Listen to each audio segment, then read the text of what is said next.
Next, Pecha. Ladies and gentlemen, Brian Jeffcock is our speaker. Yeah. Brian is a designer who recently graduated from NASCAD. His graduation thesis project looked at redeveloping the transportation infrastructure in Beijing to reduce the number of privately owned cars in the city. Yes. The result was Plus One Auto, a new type of car-sharing system. He currently works at Breakhouse and has recently been invited by the Vienna University of Economics and Business to attend an urban transportation summit in Austria in the new year. Please welcome to the stage, Brian Jeffcock.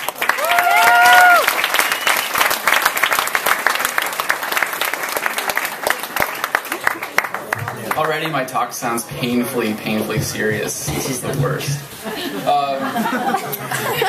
And that was a great talk that I have to follow up, so I'm basically screwed. But anyways, I need to have notes. This is the worst. Anyways, too serious. You're not even drunk enough yet. But, alright, I guess Cameron Giver.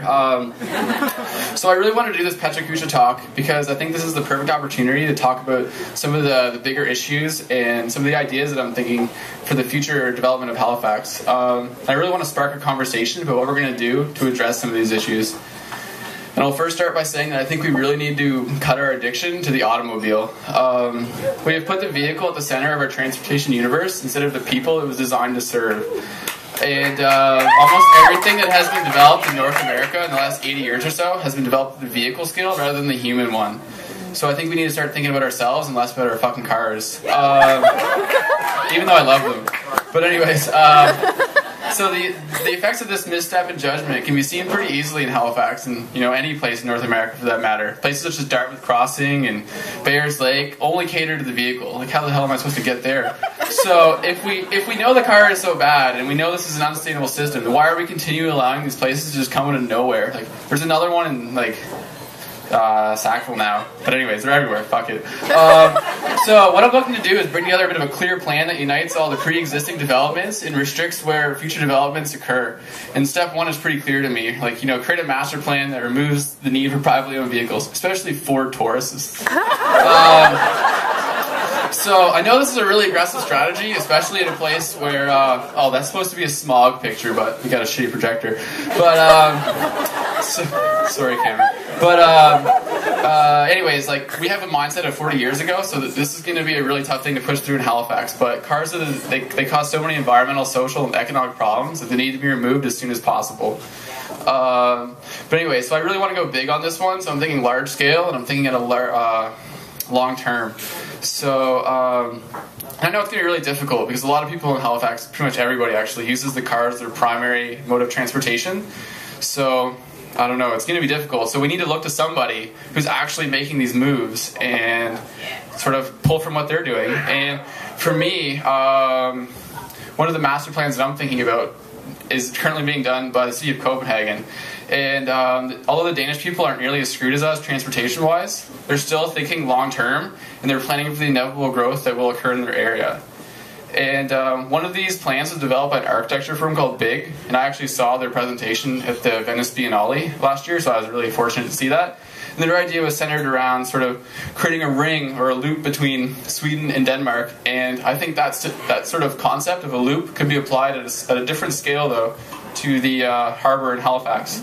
So the main benefit of a ring system is that it's a closed loop, which will allow you to have trains going both ways at all times, instead of having, like the hand or like urban sprawl that just kind of spreads off into the abyss, which is what we have now. So if Halifax was to have a loop or a city plan, and have a couple of lines that go off to hit like Sackville or Cole Harbour, these places that currently are way out of the way. So this is my drawing really quick. I think that would be a bit of a good start. And I think one of the lines, though, needs to stretch directly to the airport, because I think tying in the airport is super important. And then we would just keep our development on that corridor from now on. And so I know it seems like a bit of a risky move to throw this big train line in, but let's face it, more and more of the population are moving to cities each year, and the population of Halifax is expected to grow by 80,000 people between 2001 and 2026. So this is already happening, and now with this new shipbuilding contract on the way, Like, this shit should have been done years ago. But, you know, we can't hate on our ancestors. They did the best they could, but I still think we can't fuck this up now. We have to nail this, because if we don't, our kids are going to be more screwed than we are.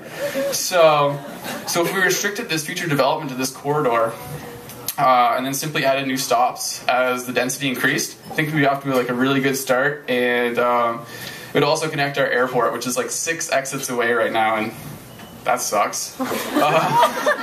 So I'm actually a recent graduate of NASCAD, and we need that school, first of all. Big plug for them. Let's fix that shit.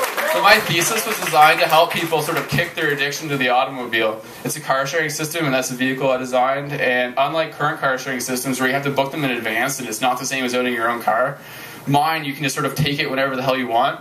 And the only downside of that is you need a lot more of them, and you need to populate them. But I've designed them so 2 of them fit into 1 parking spot, so it'll like cut down on the area. And they're based on the Peugeot Ion drivetrain, which is this electric car in Europe that's pretty awesome, and so we could wind power the whole thing and not worry about gas anymore, which would be pretty rad.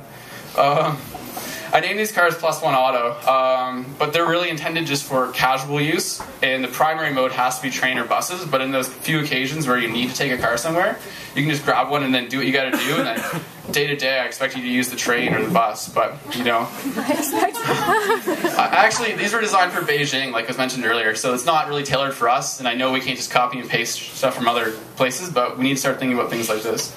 But anyways, my future for the city is just to have, you know, a place with light rail that everybody can ride trains around. And, you know, it's not even a bold idea. I'm not even being original, you know. It's happening everywhere. I'm just sort of being like, let's just do what everybody else is doing. What the fuck? But,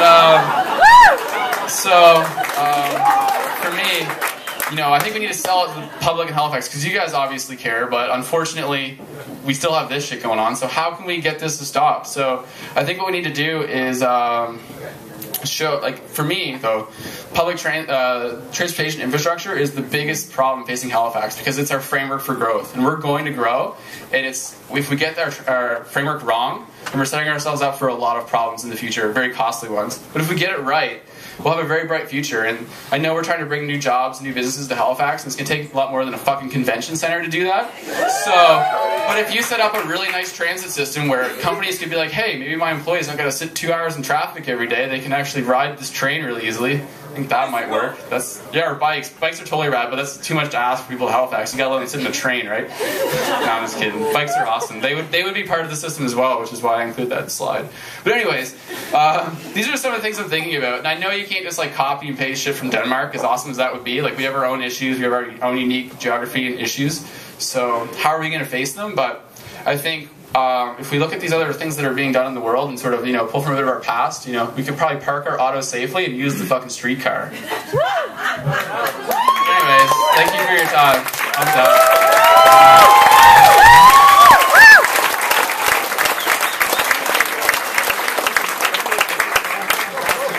Brian Jeffcock, ladies and gentlemen.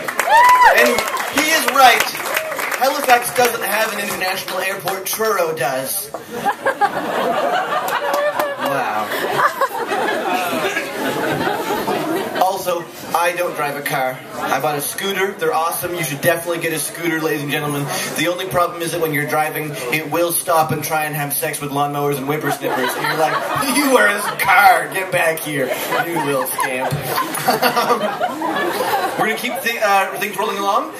Your next speaker is Vive, and